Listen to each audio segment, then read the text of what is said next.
What is up, everybody? It is the Golf on CBS preview show. Patrick, we have something to preview. One of the biggest events in our sport, one of the most anticipated events over the course of the last 2 years. Of course, it is Ryder Cup week. American side this year, Bethpage Black, U.S. versus Europe. On a scale from 1 to 10, where's your excitement level right now? You know, we've been talking about this Ryder Cup pretty much since the last Ryder Cup. It seems like It's how it happens, right? Always doing like a monthly check-in. So I would say my excitement level is probably at an 8. It will Okay. rise to a 9 once I get on site, and it will get to a 10 come the first tee shot. But I think the Monday to Friday morning is maybe the longest period in golf come Ryder Cup week. Yeah, I did a podcast that'll drop this week for Ping with Harris English, and he said the same thing. He said there's no week longer than Ryder Cup week. Basically, the fact that it starts on Friday, obviously with all the things that the players have to do, the parties, the get-togethers, the team building stuff. You don't get a lot of alone time. He mentioned, obviously, depending on the captain, those things can change. Last time around, I think the captain was introducing some stuff maybe that was detrimental to what the team was interested in getting done, maybe in the evenings. But I think even as fans, it can feel like that. My next question to you is, where does the Ryder Cup sit in terms of your favorite golf events? That's a good question. I think Thank you. because it Journalist hasn't here. been like competitive in a pretty long time. It's not, 2012, last one. yeah, it's not as high up as I think people would imagine, but I would slot it probably ahead of like the PGA. I'd put it fourth ish behind Wow. the Open, the Masters. I love the US Open. So I'd put it ahead of the PGA and the Players. I put it at number 4. What about you? You know what's interesting is I was expecting you would go another way than I would. I'm kind of with you. Okay, I've nice. I've I've got friends of mine like the Kyle Porters and the Sollies and that crew that I think would probably put this 1 or 2. Oh yeah. It's never been 1 or 2 for me. And I think it's exactly what you said. The competitiveness of it. I think, and something I've banged this drum for a while. I think that the final part of the Ryder Cup and the President's Cup singles is the least interesting. I Yeah. think the most fun is when they're teammates and they're out there playing together. I've always said I think that you could go kind of Walker Cuppy and maybe kind of like put the singles maybe in the middle of the matches Mhm. and in with some teams. I obviously understand more points up for grabs on Sunday singles, but it feels like that's the least interesting part because it feels the most traditional in terms of golf. But yeah, I'm with you. I think Masters is always 1 for me. I think Open is probably 2. I'd probably still put US Open there. Even to your point, the PGA is probably ahead of a Ryder Cup as well. And I think I honestly, I hate to just sit here and agree with you on a show that we're supposed to be debating about, but the Players continues to creep up on my list. It The does. Players has become an event. I used to mock the Players and its attempt to be this big thing. And to me, the Players has become an instrumental golf event that matters more than every other golf event that's not a major. And so, yeah, it's probably 6 for me as well. And I will say one thing that I know I'm going to struggle with on Sunday in particular, but throughout the week is picking the right match to follow. Always Being pick the wrong one. always, I'm going to like somehow roll out of bed and decide to pick Harris English versus Robert McIntyre. I'm like, this is this is the one that no one's following, but I will. It's going to come down to this one somehow. It won't, obviously, and that's an issue I do have with the Ryder Cup. I like your idea of kind of taking a page out of the Walker Cup book and going team. All 12 players from both sides have to play that final day in whether it's foursomes, I think would be awesome to watch instead of singles and kind of moving that up. But alas, Yeah, it's not. They're not changing this thing. This yeah. thing, I think to both the PGA and whatever the European Tour, it's probably about as perfect as event as you can get. Before we get into like some massive Bethpage Ryder Cup talk, I do want to check in on some stuff happening in and around the golf world. Obviously, the French Open or the Open de France, Open de Francais. Put your pinky up like Renaissance. Wrapped up. Awesome finish, by the way. Michael Kim. Birdie 17, plug lie at 18, gets that up and down. I think anybody that has followed the Michael Kim journey and follows him on social media and knows him at all was probably rooting for that. Obviously, some big names in the hunt as well. Minwoo Lee had an opportunity to win there. Brooks Koepka was floating around as well. Personally, outside of Michael Kim winning, I was kind of hoping Koepka could win just because if the U.S. gets drilled, like I think they're going to in the Ryder Cup, we'll get to predictions in a bit. I just wanted people to lean into that. Why wasn't he on the team? He won a PGA at Bethpage Black. I was kind of hoping that could be chatter on the back end of this Ryder Cup. But anything from the French Open that stood out to you? Did you get a chance to watch much of it? I did watch the finishing stretch. Brooks' short game seemed to really let him down. I think that par 5, whether it was 16, I think it was, he had a pretty straightforward chip, left himself 12, 15 feet, didn't get up and down the hole before too, after getting a pretty nice drop and a good lie there. So would have been cool to see him win. Like you mentioned, I still have friends asking me how Brooks Koepka is not on this Ryder Cup team. And I'm like, buddy, did you watch golf this year? He's played the last 2 years. He's played really bad golf. Please, he's a very bad golfer. Answer that question first before he goes, no, we need someone like Brooks though. And I think I kind of lean into that because I always tell them Patrick Reed should be on this team, which, still could be on this Don't get me started team. on But that. yeah, a lot of fun to watch. It was actually the FedEx Open difference, Shane. Oh, is that right? And I think my favorite part of the week was they had their players do an ad read about planting trees. And I didn't know if Kawhi Leonard was going to show up or what with everything that's going on from Pablo Torre, but it was, shout out Pablo. It was amazing watching Brooks Koepka do that ad read. If you haven't seen it yet, it's all time in my opinion. So I have not seen it. Is it as good as the Brooks and DJ when Brooks won the Player of the Year video, the best video of golf history? It's not quite up to that level, but I would say it's on par. Xander Schauffele just tweeted from his personal account, I believe, from Bethpage Black, a new Blue Owl sponsorship. And so sweet. That doesn't get you up for the Ryder Cup. I'm not sure what will, but it was on par with that, I would say. Okay, awesome. I just, you know what? Just more sponsorships for all these guys. I just want these guys to succeed. I want these guys to be successful. I hope they have a great week. I hope everybody has a great time in and around Bethpage, and I hope all the sponsorships start to flow down. I did have a question about the golf course ending on a par 3. You think about the old Tour Championship, East Lake ending on a par 3. Obviously, they flipped the 9s to end on the par 5. What are your thoughts on ending a golf tournament on a par 3? It's interesting. You don't see it often. Yeah, Tour Championship, really the only time. I kind of look back to Congressional when they had the U.S. Open and they would do split tees there. They would start on a par 3 also, which was something different also. I think every once in a while it's okay. But if it becomes a common occurrence, that's where we lose the plot. I do like the par 5 finisher in general. So to me, if it's reachable if you hit the fairway, it's not if you miss it. That's the perfect finisher, in my opinion. So if you were going to say perfect finishing hole, championship finishing hole, like does your brain go to Pebble? Like where does your brain go when you think about a great 18th hole? Dang, that is a good question. I have Ryder Cup on my mind. I liked the Marco Simone finishing hole, kind of top of the hill. You hit down below. I thought that was a good one. You had to pull lumber out. Got to be honest. Did not think Marco Simone was going to get a call out here. Go ahead. Didn't think it was a great finishing hole or great hole in general. But the Open d'Italia to me is really, really what did it. 2023.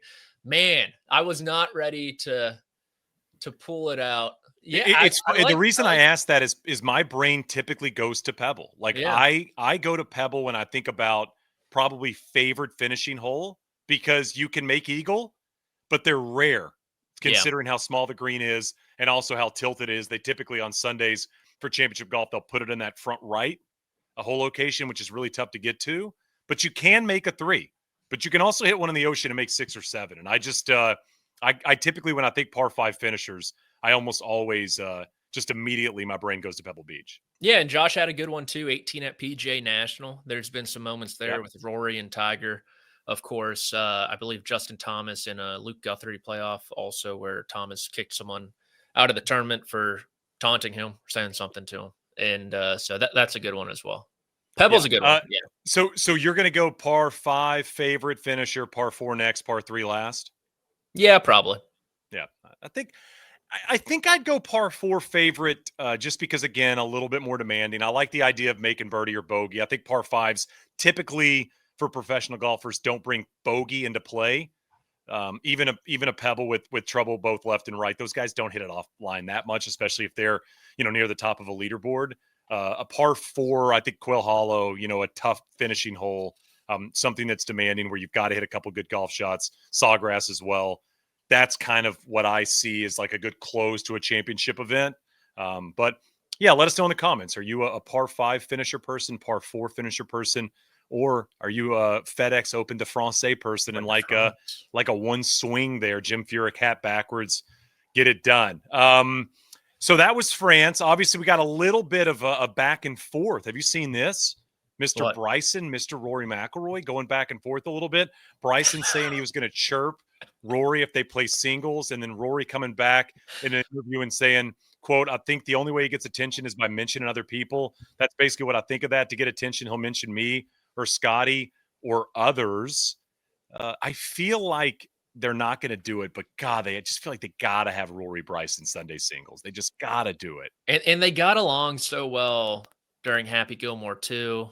I don't know if you finished that in completion, Shane. It was a little difficult to get through, but Bryson stood up for Rory at one point and his titties, I believe, saying those were his titties. And then can you say you can say that on YouTube, right? You can't probably you can now. You can. I mean, you have your sweatshirt on that says support your local hoops, I believe, but others might say it's sporting something else. It says hoops.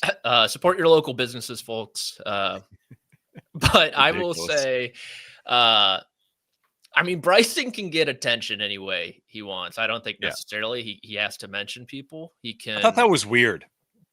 Yeah, I do too. And I think the initial quote from Bryson was that at the Happy 2 Gilmore like red carpet where he said something like that? Yeah, and also I think you nailed the title of the movie too. Happy 2 Gilmore. Yeah, he said he basically said if we're playing, I'm going to be in his ear chirping, which also doesn't seem likely. Like, what are you going to walk up the fairway chirping in his ear? It just doesn't seem like it's also going to be a thing. Draymond gift. Yeah, exactly. Just get right in it. Get right in it. But I don't know. Sounds kind of a little golf nerdy, trash talking, right? Yeah, no, it definitely does. I'm not like, it's not surprising these two guys don't like each other. Yeah, it doesn't seem like they've liked each other since Pinehurst. Obviously, the whole Masters thing was very interesting. And then, of course, you're getting this. But again, I wish there was a little more, and maybe there is, discourse between the captains, considering this is, in fact, an entertaining product at the end of the day, right? The Ryder Cup. And I do wish they'd lean a little bit more into this stuff than lean away from it. Every golf fan on the planet wants to see Rory Bryson in Sunday singles. Everybody on the planet Earth wants to see that. Give it to us. Like, just find a way.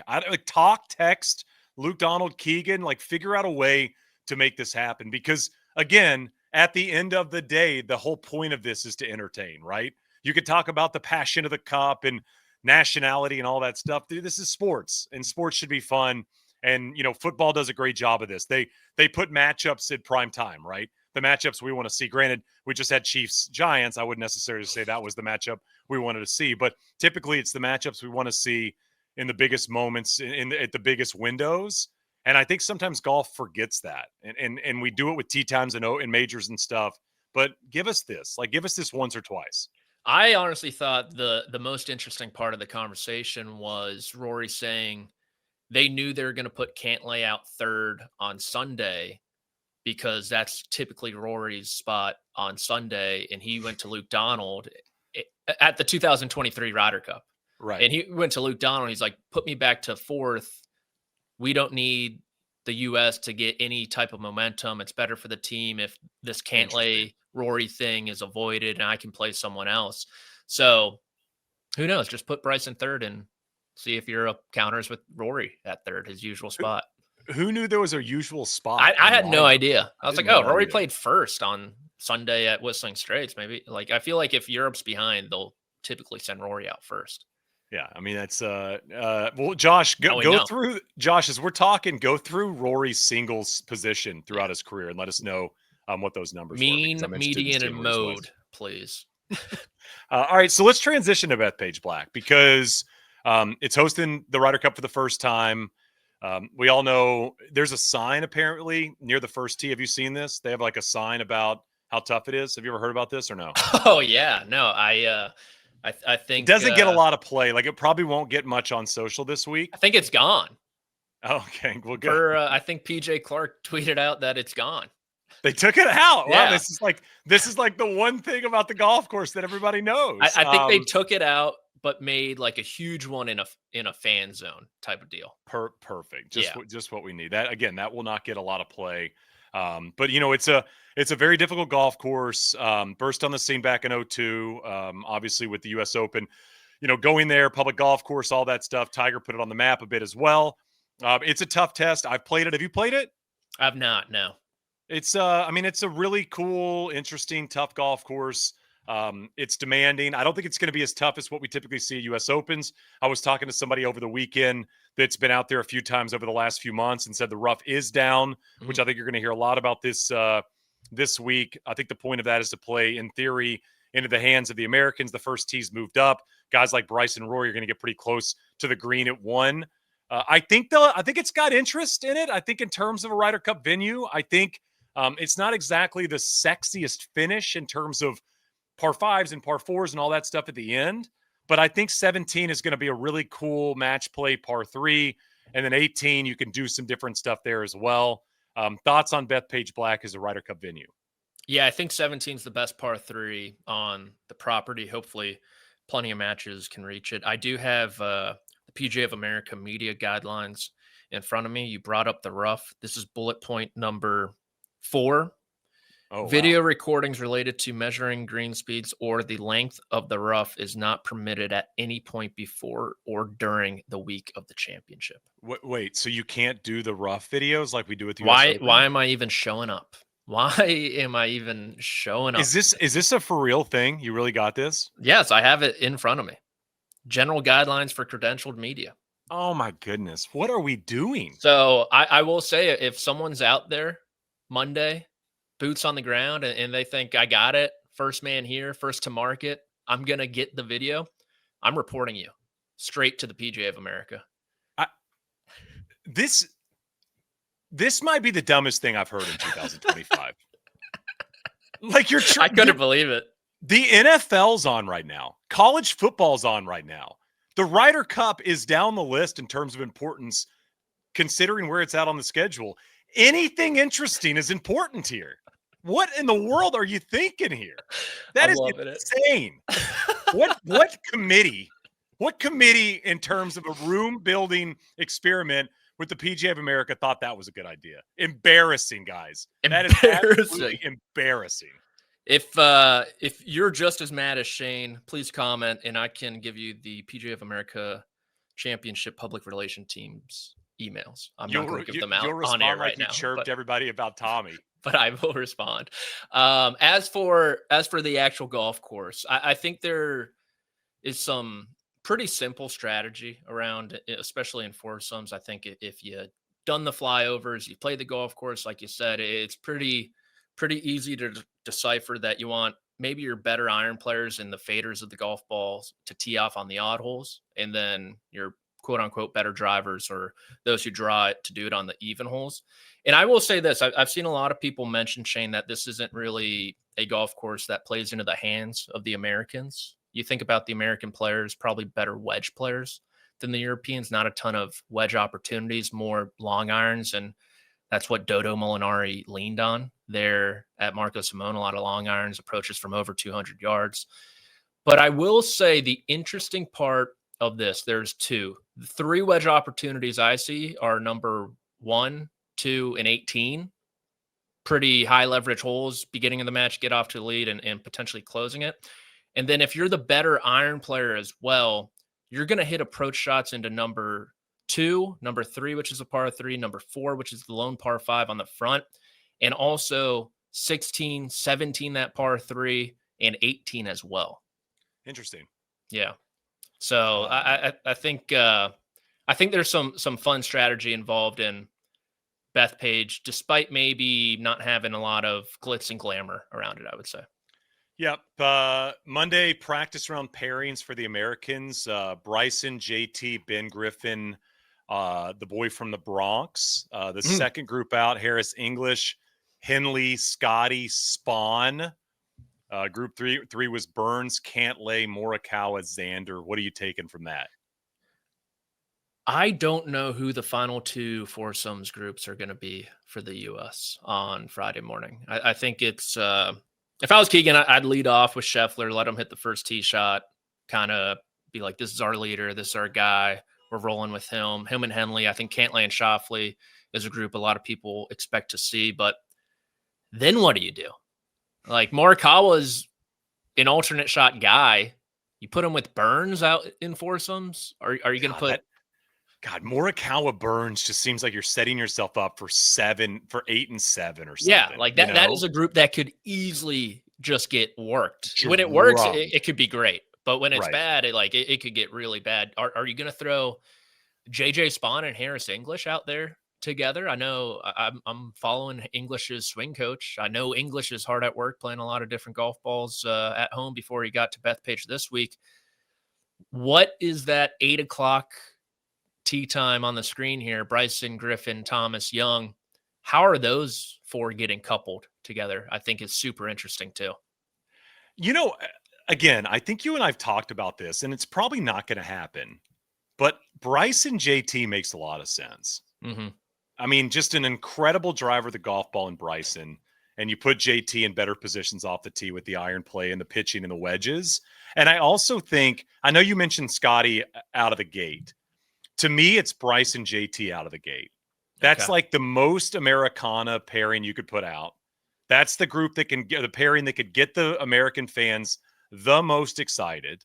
I think those guys could play off each other better than anybody else of the 12. And I think it has the potential to be competitive either way. I just don't necessarily see those guys getting blown out per se. So again, they're probably not going to do that because those are two experienced guys, and you've got a lot of young guys on the team that you want to, or inexperienced guys on the team that you're going to want to probably pair with somebody at least early on. But I just like let's throw the book at the Europeans out of the gate and just throw Bryce and JT out there and see if they can get a really, really, really loud first point. Yeah, and I know Keegan's been harping on winning the opening session. You got to win it. Because once you get the crowd behind you, I feel like the New York crowd could also go both ways, where for sure they're not necessarily the most patient up there based on the franchises that they have to root for. Unfortunately, how long has it been since New York has a championship? The Yankees, Giants, Giants was Eli. What was the last one? The second Eli one was like what, 12? I mean, that's a while. It's got to be that one since then. The Yankees have won since then, haven't they? Really? I don't know. I think so. The Yankees 09 per Josh. Come on. Yeah, that's probably right. I'll take my producer all day long. And half those guys are Jets fans, right? It's not a true win for everyone in that city. So we know they can get a little restless. That's all I'm saying. And so if it doesn't start off great early, potential for some groaning. But do you throw, I know Young and Bryson play the same golf ball. Maybe, is it the same one that you play? The double triple dash, option right, play action pass. I'm single dash right now. They now have double dash, triple dash. They might just be dashes everywhere. Yeah, I think they're double dash. Shout out Jason Day, but I'm going. I mean, it's probably going to be something like that, like a loud guy and a quiet guy. Yeah, this probably makes a little bit more sense. But again, I'm a little bit more into this being entertaining and exciting and getting the fans going early. And I wish that they would. Again, I like Phil Tiger together. I know it didn't work out, but I like the idea of it. Like, it's a little bit more fun, right? Okay, so who are your four foursomes for the U.S. Friday morning? So I think Scotty Henley is an auto. Mm-hmm. I think Xander Cantlay's an auto. So that's 2. I mean, I want it to be Bryson JT. It's probably not going to be. It's probably JT Ben Griffin. Oh, really? So you don't think Bryson's playing foursomes? And then maybe it's Bryson Cam. Okay, interesting. Yeah, what do you think? I'm so curious how Keegan's gonna use those long-term guys, because statistically, you look at his 5 best players, the last 3 month statistics. I know they don't mean much in the Ryder Cup, but they mean a little bit. It's Scotty, and then it's his 4 rookies. Those are the guys who are playing the best golf right now, technically, by the numbers. So I think you go.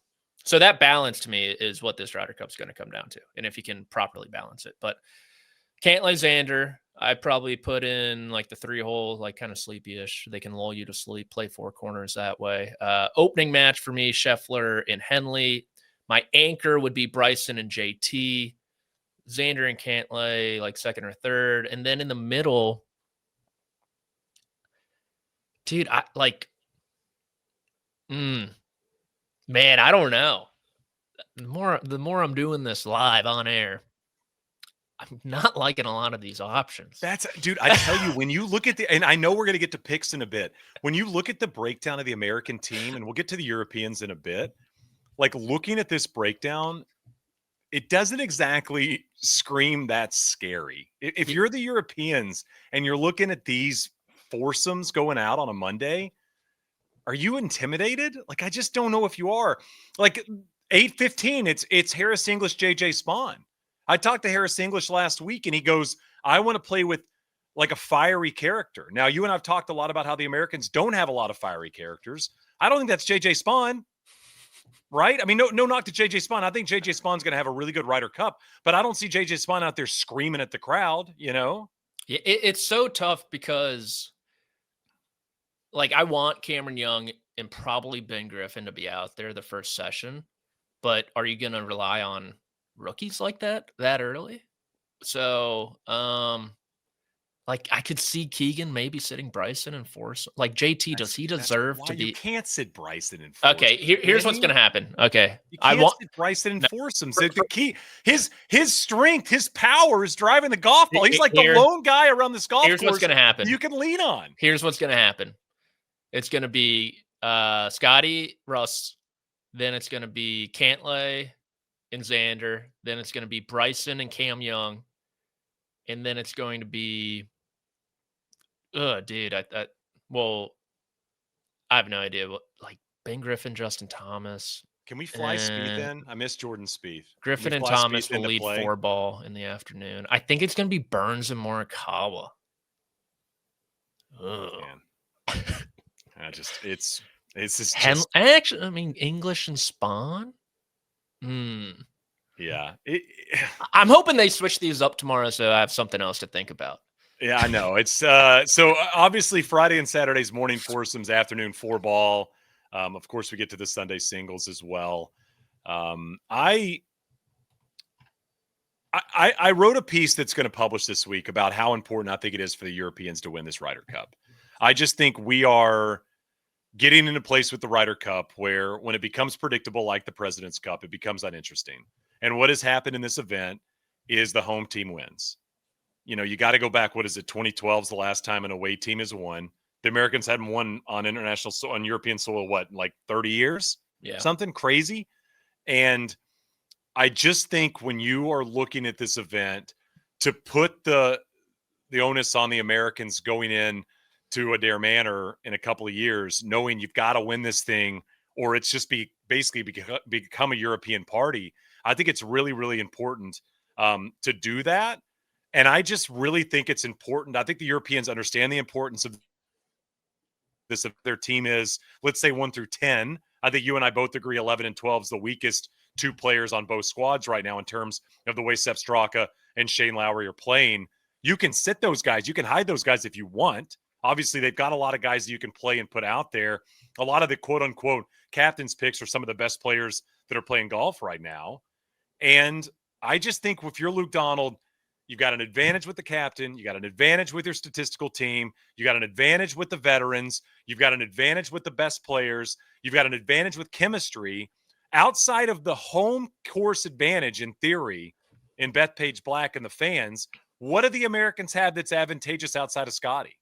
Yeah, and even the golf course could lean more European. Like, I don't think the advantage is super drastic, if at all. I will say, I think my favorite part of leading up to the Ryder Cup is almost the relationship between, like, the European media is ride or die Yeah. Team Europe. Like, they want Europe to win so bad. They're writing They'll about like how cry if they don't win. it's already unfair, potentially, this crowd at Bethpage. Like, I can't believe they have to use virtual reality headsets to possibly simulate Mikey from Long Island getting in Rory's ear and whatnot. And then the flip, it's so funny. The American media, no one wants Team USA to win, Yeah. because it would be a better story if they lose, right? How are you going to blow it up this time? What if Keegan played instead of Colin Morikawa or someone who played poorly? I'm just putting him out, Colin, if you're watching this. And I just think that those relationships are so funny, how pretty much everyone is rooting for Europe. But I will say the stench around the US, I don't think is within the US team. I do think they I have agree with much that. better chemistry, if you will, this time around. Yeah, I mean, you know, and again, I think Josh in our little chat on the background said it's an event right now that's way more fun to talk about than it is to watch. Mhm. Couldn't agree with that more. 2023, 16.5 to 11.5 Europe. 2021, 19-9 USA. France was 17.5 to 10.5, 16, 17 to 11, 14, 16.5 to 11.5. Of course, Medina was the flip and the interesting one. Then you obviously go to Celtic Manor in 10 was 2010. good, That yeah. was close as well. I mean, Valhalla was a blowout on the American side. K Club was a blowout on the European side. Oakland Hills was a blowout on the European side. These things can be blowouts. A lot of them have been blown out as of late. I think it is an event too that, like the President's Cup, and I think this happens every year with the President's Cup, it feels a lot tighter on Sunday than maybe the score indicates at the end Yeah. of the week, because what happens is the cup ends and maybe some matches kind of peter out or flame out because the interest kind of goes away. But I just think this event really needs something competitive and close and interesting. And to me, that's Europe winning. It really is. I think Europe winning. I don't want it to be a blowout on the European side, but I think a competitive Ryder Cup with the away team winning helps this event going forward more than maybe the Americans having another blowout and all of us looking ahead and going, all right, we'll go 2 years now and see what happens, you know, when we get to Adair Manor. Especially the last two, it was over after the opening session in both Yep. of them. Like, at least in Paris, the US got off to a good start. I think they won the morning 3-1 or something like that before they got blown out in the afternoon 4-0, something like that. So the last two have just been 3.5 hours. It's like, oh gosh. And then, like you mentioned, the 3 minutes on Sunday where I think in Rome, it was, oh, if Ricky flips this, if Harman does that, if Max does that, okay, the Yep. U.S. could potentially retain the cup if all that happens. And of course, it just never does because it's so difficult. So I do think it'll be a competitive one. I wouldn't be surprised if there's a lot of swings too. That's what I'm kind of hoping for. A lot Okay. of sessions that are, 3.5 to half. Like, Europe takes it, kind of like the President's Cup was last year, where US went up 5-0, and then the internationals swept the next session and tied it up. So Yeah. that's what I'm hoping for. A lot of back and forths. Yeah, Sunday singles to me always feels, when a team's losing, it always feels like the old joke about if Rory goes out in 31 at Hmm. Augusta, you know, when we always used to say that. And in theory, it's like, well, he could shoot 31, but you've got to also play perfect golf. And it's a reminder that it, everything's got to go perfectly for a team to flip this. That's why it rarely happens, if ever. 99 and 12, kind of the only two instances where it's actually happened. You know, somebody's got to go crazy. You've got to make all these putts late. I mean, that, you know, you think back to 2012, you go back and rewatch that Saturday into Sunday, you're talking about incredible 30, 40 foot putts going in every single time for the Europeans. Like, that does not happen that often, right? You think about 99. I mean, it's total domination to start the day. Poor captaining on the European side, but every single player on the American side basically had to win their match out of the gate to even give them a chance at having the Justin Leonard putt. So hopefully it'll be close. I just want it to be close going to Sunday singles. That's all I Yeah. really want, which gets us into some of our picks. So kind of laid these out. Josh laid some opportunity for us to kind of lean into some different stuff. I'll let you kick things off. Top point getter on the U.S. side is Patrick Cantlay, 9-1. He was the favorite number on the board, in my opinion, coming off the best iron season of his career. recently started working with Phil Kenyon. The putter has been much improved over the last month, I would say. And, putting a ton of stock into that 2019 PGA Championship, of course, where Patrick Cantlay has maybe one of his 2 or 3 top 5 finishes in major championships. So has that comfortable pairing with Xander Schauffele. I'm curious to see what Xander does this week, man. Just month Is he off. the biggest question mark? Is he the biggest question mark on both teams? Man, I think he's got to be, because if he plays like the world number 3, it's going to do a lot for the U.S. team. A lot of heavy lifting if the Xander Schauffele shows up. So I just love Cantlay's ability to step up to the moment in these team competitions. Key phrase there, in the team competitions. And he's also, it might sound maybe hypocritical, but he's fun to root for if you're a Team USA guy. Yeah. Which is probably not the case 51 weeks out of the year for golf fans, but this week, if you're rocking with the red, white, and blue. So I went with Cantlay for top USA. What about you? Yeah, got a little Patrick Reed in him, where you're not always going to root for him in a stroke play event, but when he gets to the Ryder Cup, you want him on your team, right? He's a little like Patrick Beverley style player, where when he's on your team, he's your favorite player, and when he's not, maybe you don't love having him in and around the game. I'm going Russell Henley. Ooh. I think obviously playing alongside Scotty will help his situation. I think Henley's playing some excellent golf. I also think Russell Henley's one of those players that in this type of format can be a scary guy to go up against, right? Very consistent, hits a lot of really quality golf shots, can make a lot of putts that are important down the stretch. I like Henley this week. What's his number? Do you have the numbers in front of you? Let me see. Russell Henley is, drum roll, please, 11-1. So numbers for the entire team: Scheffler 2-1, Bryson 5-1, Xander and Cantlay 9, Henley 11, Young 12, Thomas 14, Morikawa 17, Griffin 17. Wow. Burns How 19. about Morikawa 17-1? Spawn 20 and English 25. I don't hate that Spawn number either. I could see Spawn having a really good Ryder Cup, a la Max Homa or something like that. That's something I'd sprinkle on if I was a gambling boy. On the European side, I'm going to go Fleetwood. I like Tommy Fleetwood at Ryder Cups. I just think he's one of those guys playing some of the best golf of his career, if not the best golf of his career, coming in probably with a little less of a burden on his back after the victory. And I think Tommy's one of those guys, probably the most comfortable he feels on a golf course is when he's playing alongside somebody else. Yeah, and likely to be Rory in foursomes, which is always good. I believe that's scary, man. He's undefeated in foursomes as well, 4-0. I believe I went with Victor Hovland. Actually, I think the rough being down helps him. The driver's been a little bit of a question mark for him in 2025. It started to roll in the right direction, and he is the second best iron player in this field behind only Scotty Scheffler. So the best European iron player, like I mentioned.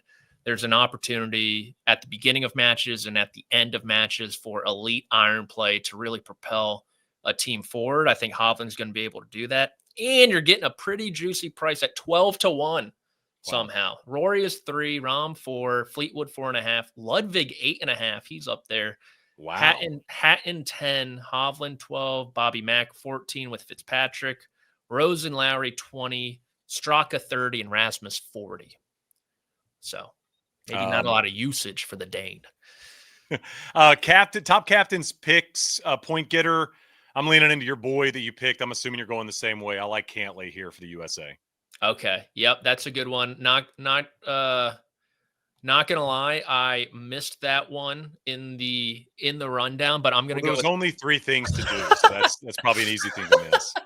It's just 3. So I'm happy you missed it. So I'm scrambling right now, but I've been high on Cameron Young in the lead up to this. So that obviously is a bit counterintuitive to my top U.S. points getter. So 1B would be Cameron Young for me. I think he has a good week. I agree with you on the Cameron Young thing. I mean, I think if the USA wins, Cameron Young probably gets 3.5 points, 3.5 points. I think it'd be important for him to do so. Not exactly sure who he's going to go out with, but I feel like he's the type of player right now that I think he's going to be dirty in 4 balls. I just think he'll he'll make a whole bunch of birdies and probably one of the few Americans that can really lean on the distance to dominate this golf course. On the European side, I'm going Vic Hovland, as you mentioned. Like Vic Hovland here a lot. Just feel like, again, a comfortable guy in this event, in this scenario, in this situation. I just think Victor Hovland thrives kind of next European up to me in terms of the Ryder Cup. Yeah, Hovland's the guy for me in this bucket as well. I think three of them have question marks with, what Fitzpatrick is. Is it going to be the Fitzpatrick of the last few months or Fitzpatrick of the last few Ryder Cups? I think is a big question. And then Lowry and Straka in this too. So I like Hovland too as well. All right, time for it. Give me your pick to win. Give me your final score prediction as well. Do you remember to do this one or no? I did. Nice, the final score will be 15-13. I think it's going to be a tight one, Shane. And I'm going to zag, even though they are the betting favorite. I'm going to pick the U.S. to win. I think there are a lot of options. I think, like I mentioned before, it's very easy to poo-poo on this American side because it's a lot of fun. It's a lot of fun to poo-poo on the Americans. Let's be real. They don't really have a ton of a personality compared to the Europeans as well. Like, a lovable Shane Lowry. Hatton's getting pissed drunk. How sweet is that? Bobby Mack and his cool accent. Rose, how can you hate Rose? And I haven't even talked about Rory and Rahm and Fleetwood and all these lovable characters. But I think the U.S. definitely has more question marks than Europe. I think that is fair to say. But I like their answers enough that I'm going to roll with them 15-13, hoping the Europeans kind of get a little distracted. I don't think they're as good as they were in 2023, Shane. They had the three best players in the world, I think, by a pretty noticeable mark. And Scheffler couldn't putt also. And he can putt now, which certainly helps Team USA. Yeah. So I think US wins 15-13. I'm going to go Europe 16.5 to 11.5. Whoa! Yeah, whoa! Pull out the belt. Substantial victory for Luke Donald. Goes down as one of the great Ryder Cup captains of all time. Take the belt off. The belt is coming off. That's why this is great that it's not podcast unbelievable. Was that on and you took it off? That was quick. I'm pretty impressed. Thank you. I'm a man of few skills. I was going to say many. That was really good. All right. Last thing. The Americans win if blank. The Americans win if Xander Schauffele or Justin Thomas play like Xander Schauffele or Justin Thomas. Like now, Justin Thomas of the past, Justin Thomas of 2025. Of close to peak. The one that we've seen before. Yeah.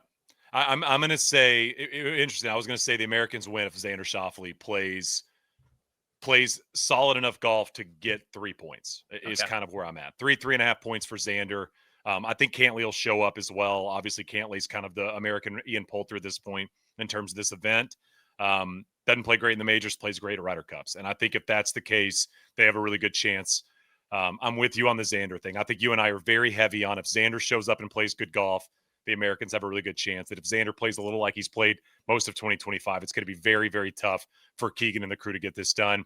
The Europeans win if blank. There's one that sticks out to me, but I'll go a different route. I will say the Europeans win if 2 of the 4 Englishmen show up. So if we get vintage Fleetwood and Hatton, they're in a really good spot. If it's Fleetwood and Rose, they're in a good spot. If it's Patrick, the caliber of player that he actually is, plays in a Ryder Cup up to that level, I think that will be really, really difficult to beat. I think the Europeans win if Rory plays like he did at Marco Simone. Yeah. That's the way I think about it. He's going to play 5 matches. He's not going to sit. He was so dominant, so impressive. Last Ryder Cup out. Obviously completely different than what we saw at Whistling Straits. I do think you sleep a little bit on the importance of the best player on your team. Play so many matches.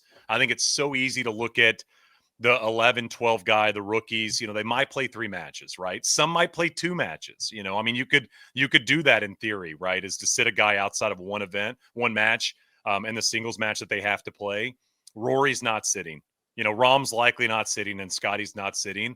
And I think if Rory gets 4.5 points like we saw in Rome, it's going to be really tough to beat that team. Riding the back of your best player who's been emphatic, who's been loud about they're going to win this Ryder Cup, right? He's said it multiple times, told the Walker Cup team, the GBNI team at Cyprus, you guys go win. They didn't, but he's like, you guys go win just like we're going to win on the other side of the U.S. I think if Rory is the best player at this event, he's the best player like he was a couple of years ago. I just don't see how you overcome that.